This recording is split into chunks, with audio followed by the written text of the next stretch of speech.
Hello everyone, welcome to the online poetry workshop that is Wild Writing in the Time of Corona. Excuse me. We're now up to day 69, and for those of you who may be joining us for the first time, I'd just like to say that we try and write a poem of at least 4 lines. We pick our own words from certain given categories and then see what we can come up with, really, in terms of putting the words together. Sometimes we make stories. Sometimes we do quite other things. Excuse me again. Right, so today's poem, I've given the general title of Keep It Local. And I'm going to ask you to try and write a descriptive poem with strong images that somehow is local to you. You don't have to name where it is, but I think instead of venturing farther afield or back in time, as we quite often do, I think we'll just keep it local to you. So here are the categories.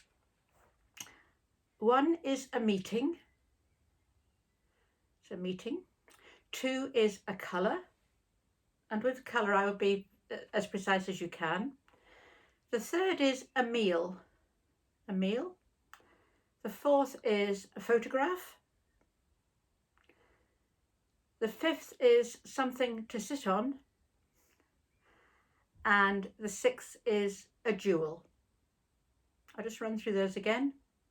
A meeting, a colour, a meal, a photograph, something to sit on, and a jewel.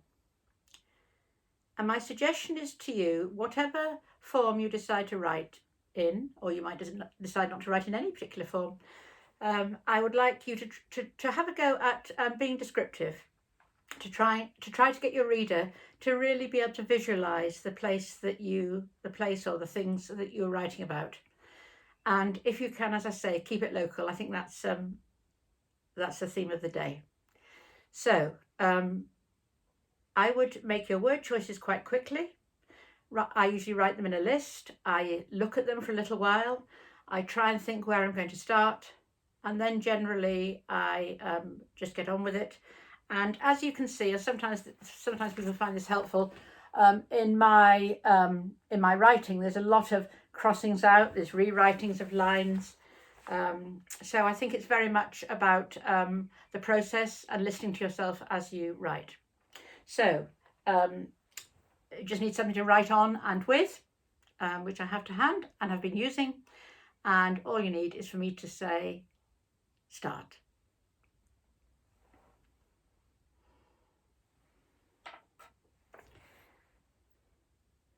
Okay, welcome back and well done, whatever you managed to do. I think one of the things that I said at the very start of these workshops was how nice it is to share what we've been writing, and to know that we've all had, in some ways, a similar kind of impetus or similar inspiration to start. And I would reiterate that and encourage, particularly those of you out there who are listening to this and think, oh, I can't write poetry.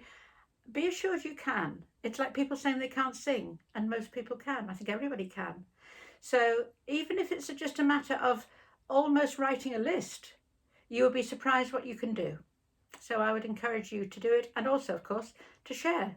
And I think you'll find people who write, and particularly people who post their poems, are incredibly supportive of each other. And this is what that's meant to be. Sorry, that's what this is meant to be. Sorry, have my words muddled up. So in the spirit of sharing, I'm going to tell you my choices. So my meeting was yesterday. I met a friend for a walk in the woods. The colour was the leaf green, which just keeps knocking me out each day I see the trees. The meal was breakfast.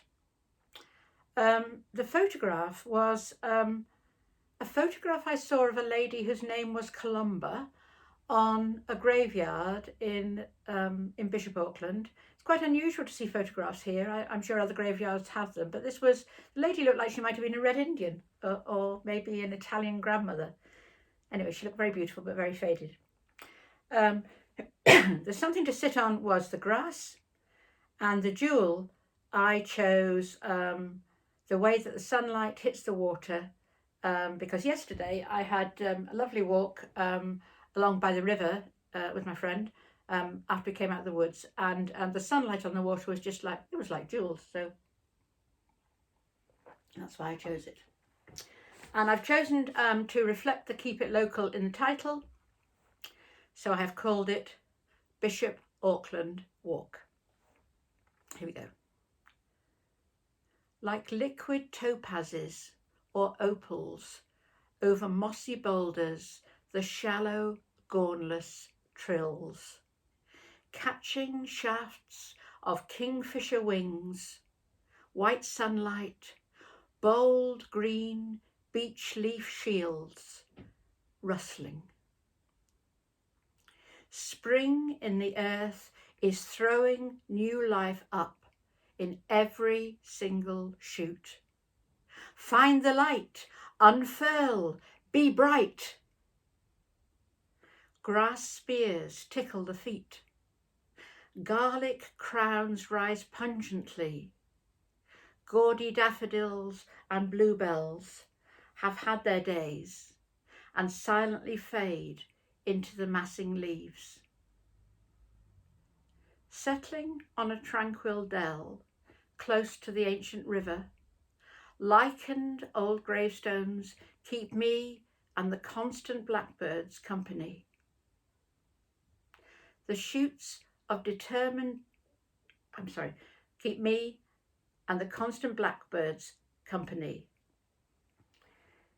Even here, as down through the bones of a century ago, roots blindly wind, tiny shoots of determined balsam stand among the graves and the gravel. Everything except the dead will rise as spring warms up the earth.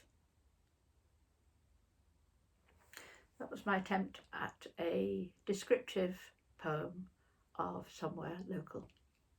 I hope you enjoyed it, and I look forward to hearing what you've come up with, and hope you're enjoying these workshops. Do share them, do tell people about them, do take part in them, and but for now, you keep safe and have a very good day, and I look forward to seeing you tomorrow when, of course, as it's day 70, we will be doing something very different. So I look forward to that.